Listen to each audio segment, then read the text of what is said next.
Welcome to our Bible study today. We had a prayer request yesterday for a little guy in Alabama, 9 months old, that is fighting cancer. His name is Johnny. I don't have his last name, but we can certainly pray for Johnny. Continue to pray for Judy, and if you have any prayer requests, we can mention them to God. Our Heavenly Father, thank you for this day. Thank you that you are the healer. We praise your name. We thank you for what you did at the cross. We pray for little Johnny, and we pray for Judy and all the prayer requests that you know today. Guide us and direct us, we pray. Amen. We're in a very famous chapter today, in chapter 3. The last vision, chapter 1 and chapter 2, has been identified.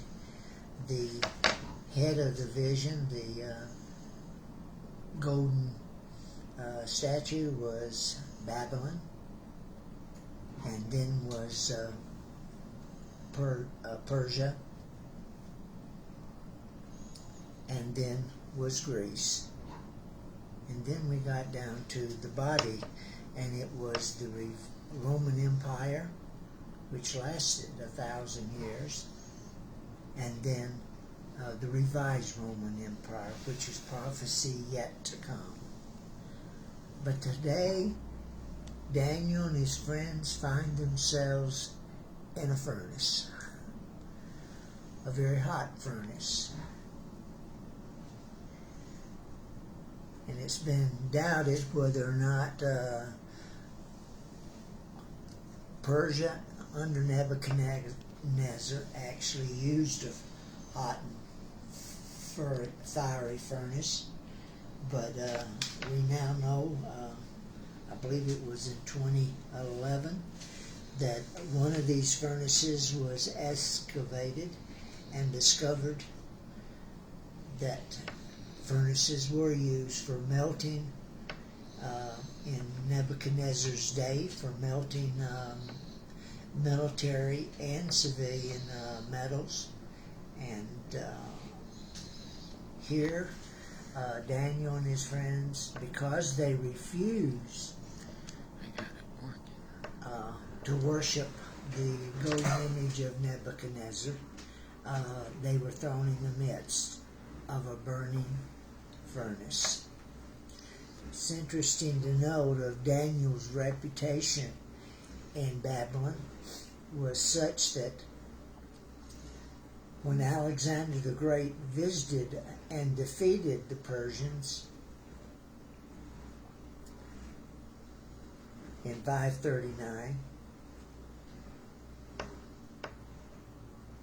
that the first place he wanted to visit, according to manuscripts, was the tomb of Cyrus. And in those manuscripts it's described that he also visited the grave of the prophet Daniel, who is believed to have been buried in Babylon. And then we read their assurance that God would save them. That if this is the case, our God, verse 17, who we serve,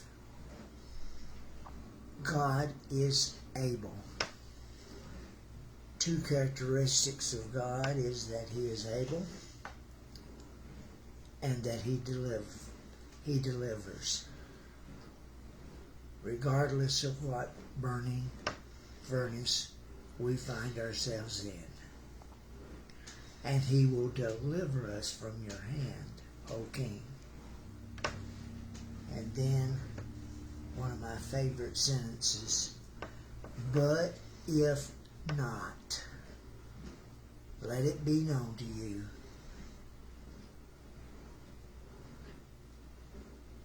but if not is 3 words of faith that God will do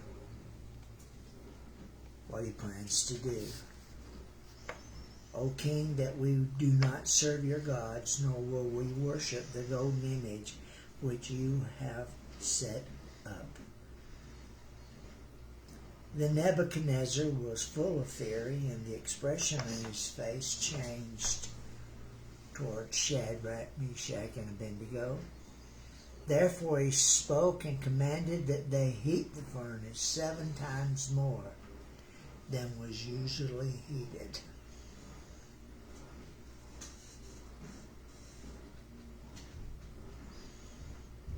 When the expression on our faces change,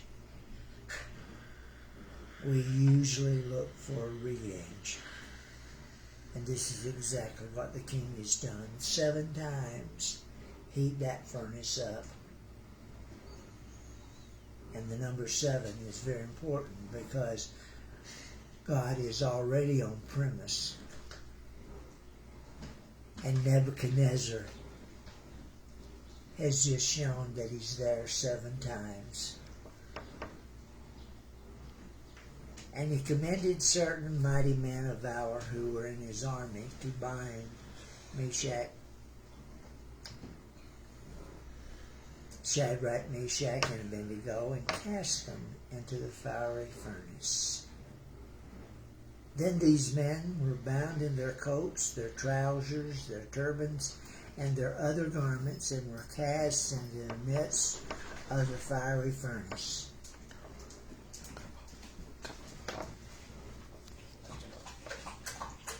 They were clothed so they would burn quicker. But God was other plans. They weren't clothed with the armor of God. They were clothed with their normal clothing. Sometimes as Christians, that's our mistake. Ephesians 6 tells us exactly how we're to be clothed to fight against the wiles of the devil. Not in our normal clothing necessarily. Not in the things around us that we're familiar with. But girded ourselves with the breastplates of Almighty God. And then they were cast into the burning, fiery furnace. Then these men were bound. Therefore, because the king's command was urgent, and the furnace exceedingly hot, it's estimated that these furnaces, in order to make the metals of swords and ornaments, needed to be at 1400 or 1500 degrees Fahrenheit.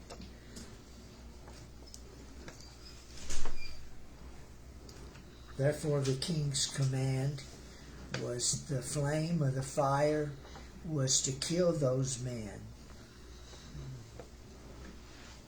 And these 3, Shadrach, Meshach, and Abednego, fell down, bound in the midst of the burning furnace. We can be in the midst of whatever situation we are in the midst of, and it feels like the heat of the world is all around us, and we fall down to the world's desires and commands, but God is still in charge. But if not, again comes into play. And the 3 men in the midst of the burning fire, King Nebuchadnezzar was astonished. And he arose in haste, because he's looking into the furnace. He sees what he sees. And he asked them all-important question.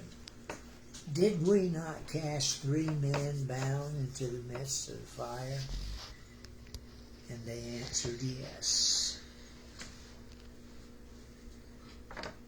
But he said, look, I see 4 men loose walking in the midst of the fire, and they are not hurt. Remember when they were thrown into the fire with all their clothes to burn quickly, they fell to the ground. But they are no longer on the ground. They have stood up, and they are walking in the midst of the fire, and they are not hurt. And the form of the fourth man is like the Son of God. Then Nebuchadnezzar went near the mouth of the fire and furnace, and he said, "Servants of the Most High God, come out, come here." The key here is that even in the midst of the fire, the fourth man made all the difference. In the midst of our fire, how raging and how hot, the fourth man always makes the difference. And what that fourth man did at the cross is our key to survival in the furnace.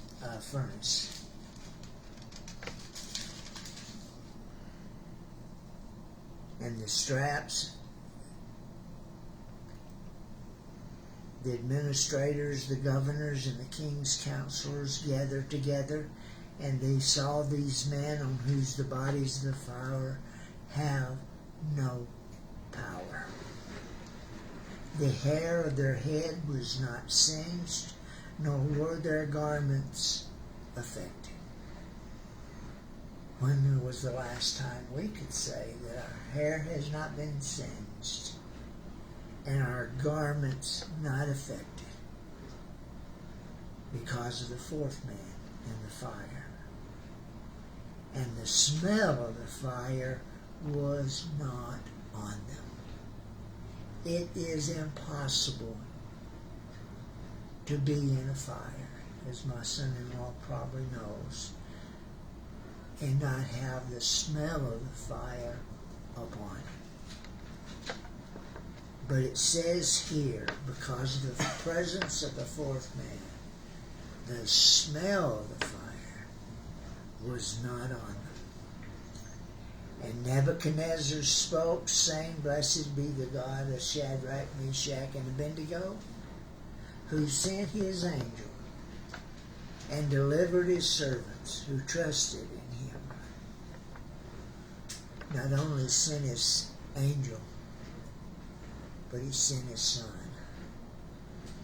And we learn later in John, "For God so loved the world that he gave his only begotten Son, that whosoever believeth in him should not perish, but have everlasting life."